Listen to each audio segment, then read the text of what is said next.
एक दिन आएगा जिसका वक्त सिर्फ अल्लाह जानता है। उस दिन लोग अपनी जिंदगी में मस्त होगा। कोई बाजार में होगा, कोई घर में, कोई हंस रहा होगा, कोई सो रहा होगा। और तभी अचानक एक भयानक आवाज गूंजेगी, मामा देखो।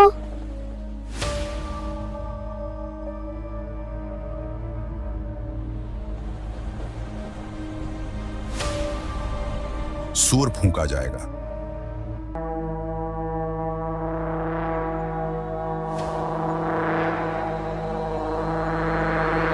धरती जोर जोर से कांपने लगेगी, इमारतें गिरने लगेंगी, आसमान फट जाएगा, पहाड़ रेत की तरह उड़ जाएंगे, समुंदर उबल कर बाहर आ जाएंगे, आग और धुआं हर तरफ फैल जाएगा, तारे टूट टूट कर गिरने लगेंगे। हर तरफ सिर्फ चीखें होंगी, डर, घबराहट, मौत का एहसास। उस दिन इंसान अपने सबसे करीबी से भागेगा, भाई भाई से दूर भागेगा, माँ अपने बच्चे को छोड़ देगी, बाप बेटे को पहचानने से इनकार कर देगा, बहन से भाई मुंह फेर लेगा। हर जुबान पर एक ही आवाज होगी, मुझे बचा लो, मुझे बचा लो। लेकिन कयामत के दिन कोई किसी को नहीं बचा पाएगा, क्योंकि कयामत इंसाफ का दिन है। उस दिन कोई जुल्म नहीं होगा। हर इंसान को उसके हर अच्छे और बुरे काम का हिसाब देना पड़ेगा। फिर अल्लाह मौत के फरिश्ते को हुक्म देंगे, जो भी जिंदा है सबकी रूह कब्ज कर लो। एक एक करके हर इंसान मरने लगेगा, जानवर, पंछी, हर जिंदा चीज। फिर फरिश्तों की बारी आएगी, पहले छोटे फरिश्ते, फिर बड़े फरिश्ते, जिब्रील, मीकाइल, इसराफील, सबकी रूह ले ली जाएगी। आखिर में मौत का फरिश्ता अकेला खड़ा रह जाएगा। वह कांपती आवाज में कहेगा, ऐ मेरे रब, अब मेरे सिवा कोई जिंदा नहीं। अल्लाह फरमाएंगे, ऐ मौत के फरिश्ते, अब तू भी मर जा। मौत का फरिश्ता कहेगा, ऐ अल्लाह, अगर मुझे पहले पता होता कि रूह निकालना इतना डरावना और मुश्किल काम है तो मैं कभी यह जिम्मेदारी न लेता।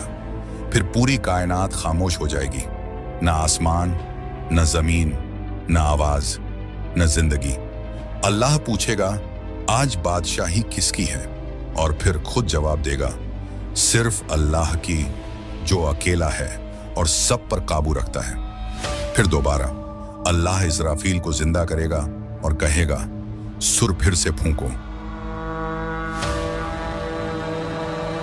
सारी रूहें अपने जिस्म में लौट आएंगी, आदम से लेकर आखिरी इंसान तक। सब कब्रों से उठ खड़े होंगे। लोग घबरा कर कहेंगे, हाय हम पर आफत, हमें किसने जगा दिया? ईमान वाले कहेंगे, यही वो दिन है जिसका वादा अल्लाह ने किया था। उस दिन अजीब और डरावने लोग दिखाई देंगे। कुछ औरतें होंगी जिनके कपड़े आग के होंगे और उनका बदन जल रहा होगा। कुछ लोग होंगे जिनके मुंह से खून बह रहा होगा। कुछ लोग इतने छोटे होंगे जैसे चींटियां। हर हालत एक गुनाह की कहानी होगी। फिर जमीन बदल दी जाएगी, एक बिल्कुल सफेद जमीन, न कोई पहाड़, न कोई इमारत, न कोई पहचान। हर कौम अपने नबी के पीछे खड़ी होगी। मूसा अलैहिस्सलाम के कौम उसके पीछे, इब्राहिम अलैहिस्सलाम के कौम उसके पीछे, ईसा अलैहिस्सलाम के कौम उसके पीछे। लेकिन सबसे आगे मोहम्मद सल्लल्लाहु अलैहि वसल्लम की उम्मत होगी। उनका झंडा चमक रहा होगा। मोहम्मद सल्लल्लाहु अलैहि वसल्लम की उम्मत सबसे ज्यादा होगी। मोमिनों के चेहरे नूर से भरे होंगे। सूरज बहुत करीब आ जाएगा, जिससे गुनहगार लोग पसीने में डूब जाएंगे।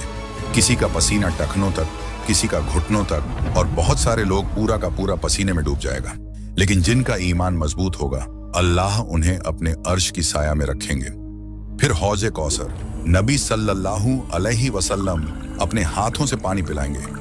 जो एक बार पी लेगा उसे कभी प्यास नहीं लगेगी। फिर सिफारिश का वक्त आएगा। लोग आदम के पास जाएंगे, वो मना कर देंगे।